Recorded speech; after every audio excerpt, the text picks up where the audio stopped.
Hi everyone. I'm just here with a video on what are the mistakes that you need to avoid in an ACCA exam as you're approaching towards the September 2023 exams. The most common mistakes the students make are with respect to the theoretical questions and the MCQs and time management.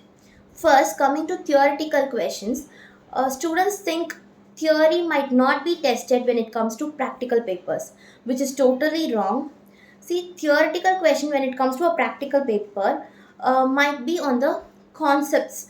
What is the knowledge that you possess regarding the concept? That can be tested in a theoretical way, and the way in which you're going to apply those knowledge can be tested in a constructive response question or an MCQ practically using the calculations. So never ignore the theoretical part. And there are also students who mug up the theory. See, mugging up of theory will not help you with ACCA. Once you're clear with the concepts, it is very clear that you might be knowing what is the particular concepts theoretically as well as how to utilize that, use that practically. Okay, so never mug up the concept theoretically and don't ignore the theory part.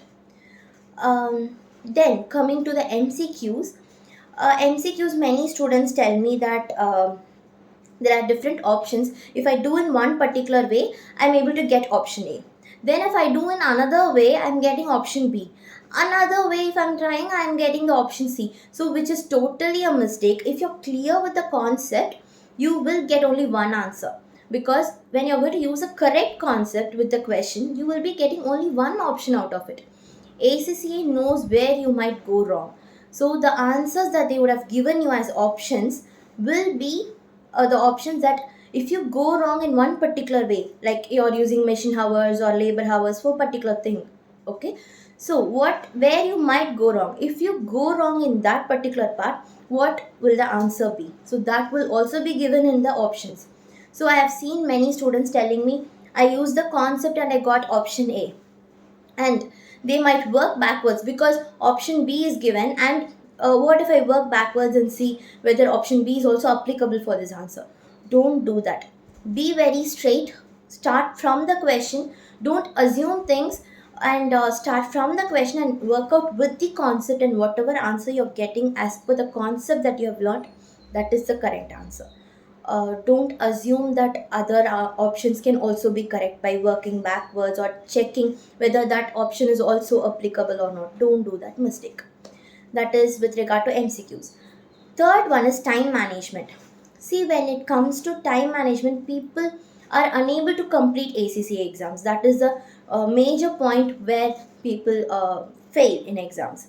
Okay, I would say when it comes to skills level paper, first appearing for the constructive response questions is better, because anyway this is going to be my opinion.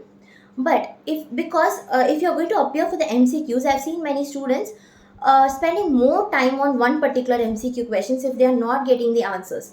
That is also a mistake. It's just going to be 2 mark question. An MCQ is just a 2 mark question, and you're spending more time for a 2 mark question could actually consume your time much, and you will not be able to complete the exams within the stipulated time, right? So it's better to appear for the constructive response questions and come to the MCQs.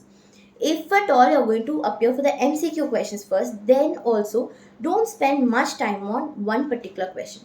You can better, if you think I have to come back to that answer, or I'm taking more time to derive this answer and I'm not very clear about this answer, better flag that question. You have an option to flag the question. You can flag that question. You can appear for the complete exam, and once you're done with all the answering parts, you can click on the flagged questions. You can go back to that question directly, and then you can work on that question again. Okay, so there will not be a problem here. And I would also say, if you're going to flag the question, click on any one particular option that you might think maybe this could be a correct answer. Or even if you don't have any idea of that question immediately, just click on any one of the option and then go for the next questions.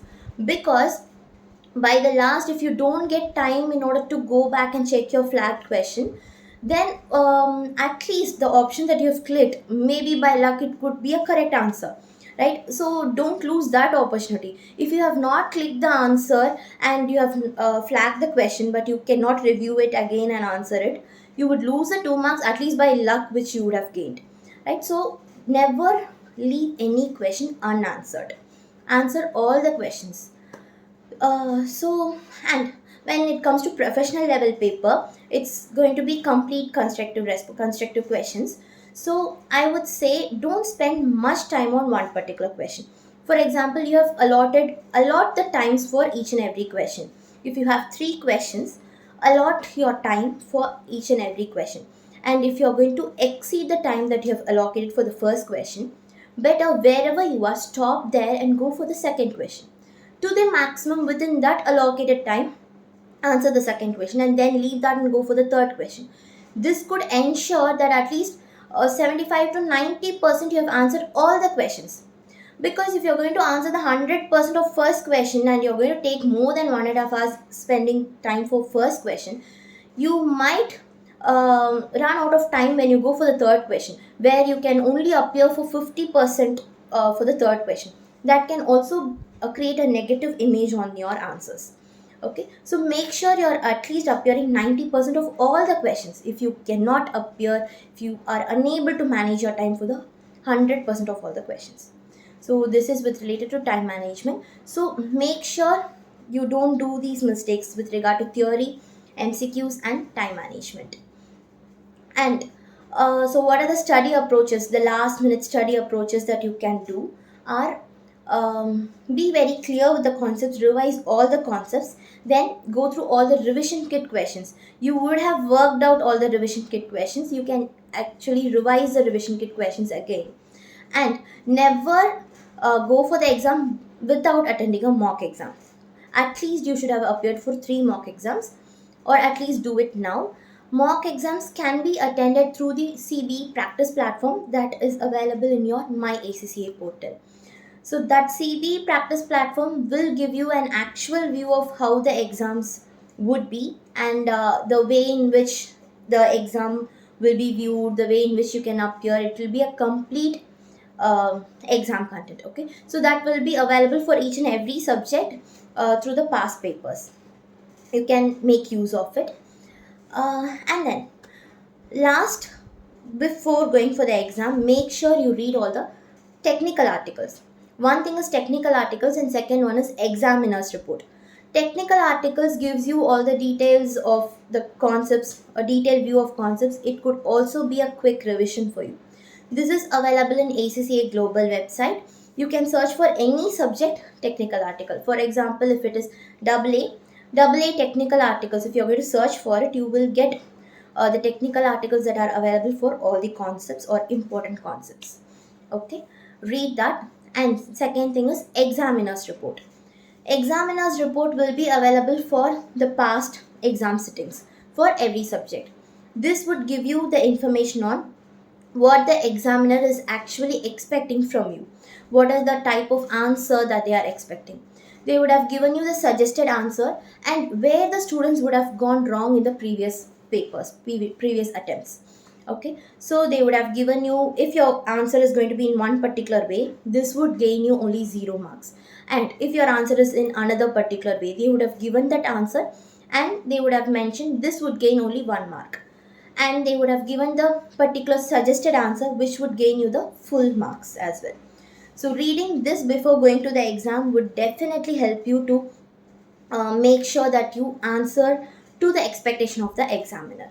Okay, and last but not the least, for those who are going to reappear for the exam, you have had an attempt, there is one more thing available in your portal, My Exam Performance MEP.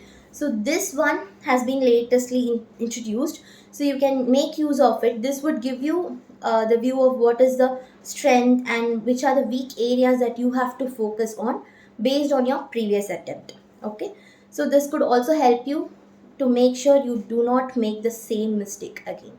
So make sure you go through that, focus on those weak areas that they have mentioned, and improve yourselves in those areas. So all the best for the exams. Hope everyone clears the exams with good marks.